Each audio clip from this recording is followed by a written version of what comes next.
You must have visited a lot of people who were in trouble down the years.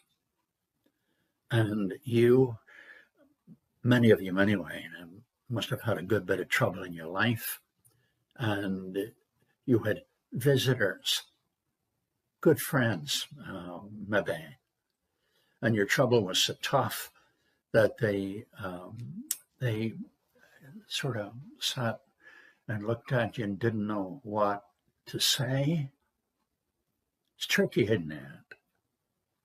Yeah, it is tricky. I've done some visiting myself to people in hospital and that kinds of thing down the years. You get better at it. I think you get better at it, don't you? But I've done plenty of visiting, and I recall, if I try, a number of occasions where I sat looking and wondering. I'll tell you what I did one time. There was a funeral going to happen. They had it in the home, and I went with someone else, and we knocked on the door. The door opened, and a lady came to it. She was wearing a black dress, and it turned out she was the wife. And I didn't know what to say, and it's a long time ago. And I said to her, "You doing all right there?" I'm sorry, I couldn't help laughing. I'm laughing now at my stupidity. But it was the only thing I could think of. Even if I'd said in a better tone of voice, are you all right now? I didn't say that. I said, are you all right now? And she, I think very generously, said, oh, yes, doing all right. So what do you say when people are in bad trouble? Huh? I know we must sympathize. Our body language surely has to suggest sympathy, compassion, all of that. You fill in all that I'm not filling in. You've experienced it all. You're accomplished people. And so we must show the sympathy and the compassion. And maybe even, bring some food and that kind of thing, all that lovely hands-on involvement, all of that. But and that's wonderful, and we should never apologize for it, nor should we ever regret, well, I didn't do a whole lot, although, of course, we do feel that way, don't we, at times? But after we've done all the lovely things and the on-hands help that we give, we go away and they're left on their own. Now, they'll remember the good things done, no doubt. They won't forget it. But after a while, it will become a memory. What can believers do? What do they say when they meet people in serious trouble? 1 Peter writes to Jewish believers.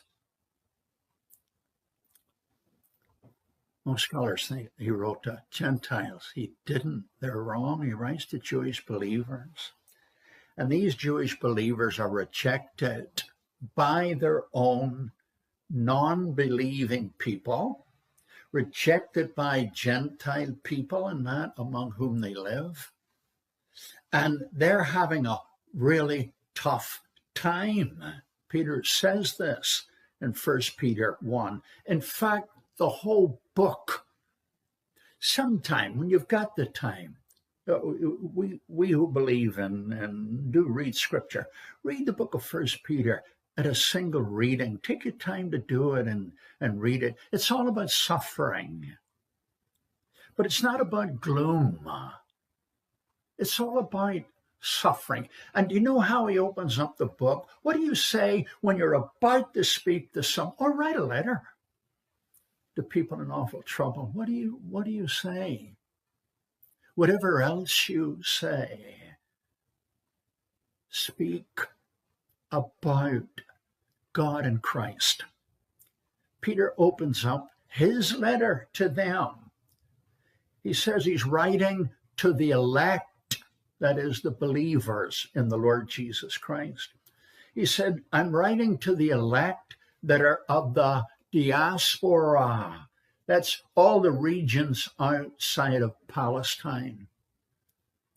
And he describes them as elect according to the foreknowledge of God.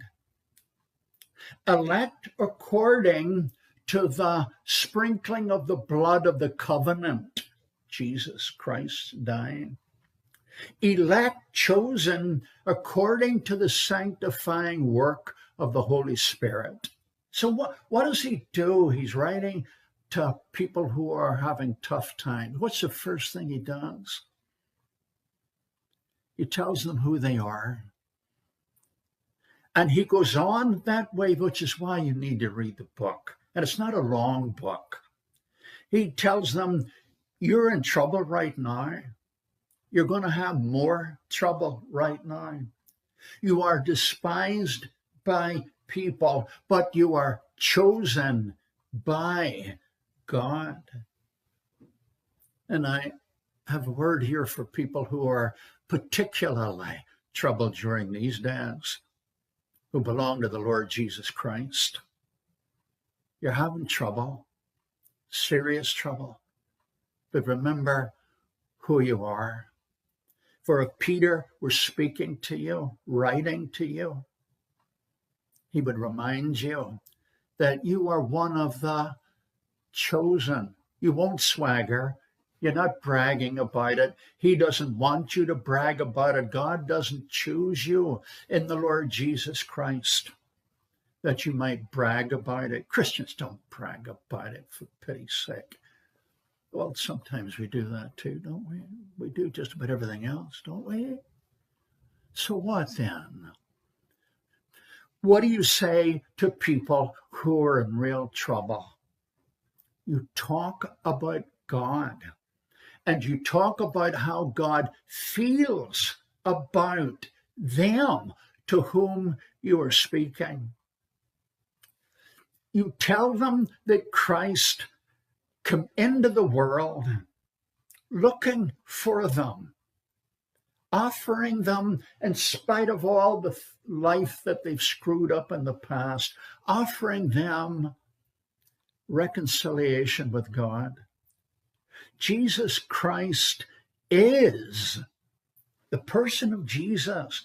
He's the self-revelation of God. When you look at him, he would say, if you see me, you see God, my Father. If you know me, you know God, my Father. And how does he feel about you? Not your enemies, not the people who despise you, not the people who are oppressing you. Him. I'm troubled by this. I get this. I want to be liked. I want people to care for me. I do. It's how it is. But I want him and his opinion of me to count more to me than anyone else's opinion. Now, I'm one of those very fortunate people that have a lot of people in my life who come into my life and came in to stay. And they've stayed. And I'm talking about since my teenage years and all up now. Yeah, I have a family that cares greatly for me. Friends who come in and stayed with me when they had good reason to walk away. So I love that and I need that. And it's part of how God loves me. And it's an expression of how he loves you. You see all these lovely people in your life, all these helpful, strong people in your life. These are the gifts of God. But supposing it were true, and it's not true, that everybody walked away from you. Eh? He wouldn't. And if their opinion of you, maybe you blundered badly, a real bad blunder, and everybody got to know about it and they walked away from you. That'd break your heart almost, wouldn't it? What would be worse is if he said to you, that is terrible. I thought you were better than that. Oh, dear. Oh, I know just about everything, but I didn't think you would do that. I knew you could be a sinner, all right, but oh, that's awful. He won't do that. And he wouldn't say, okay, I'll wash my hands of you. No. He will say, he or she, in this biblical text, he or she that comes to me, I'll never cast them out. And he'll say, look at me. I will never, ever leave you, nor will I ever forsake you. What will you say when you're talking to someone in real trouble? Tell them who they are. Even if they're not Christians, tell them who they are. You're one for whom God sent Jesus, not to damn you, but that you might be saved. And he died for you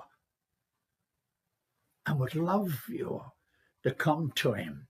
And he would enrich your heart and life and give you assurance and help you to bear your burdens. See, I know that's right. You could ask a million, if you could ask a million, does he do anything for you now? And they would tell you, yeah, he helps me live through tough times. And he promises me a glorious future when all the troubles are gone, all the heartache, it's all healed. Broken hearts are all taken care of. So if you're going to speak to someone who's in real trouble, tell them who they are. In the name of God, tell them who they are. God bless you.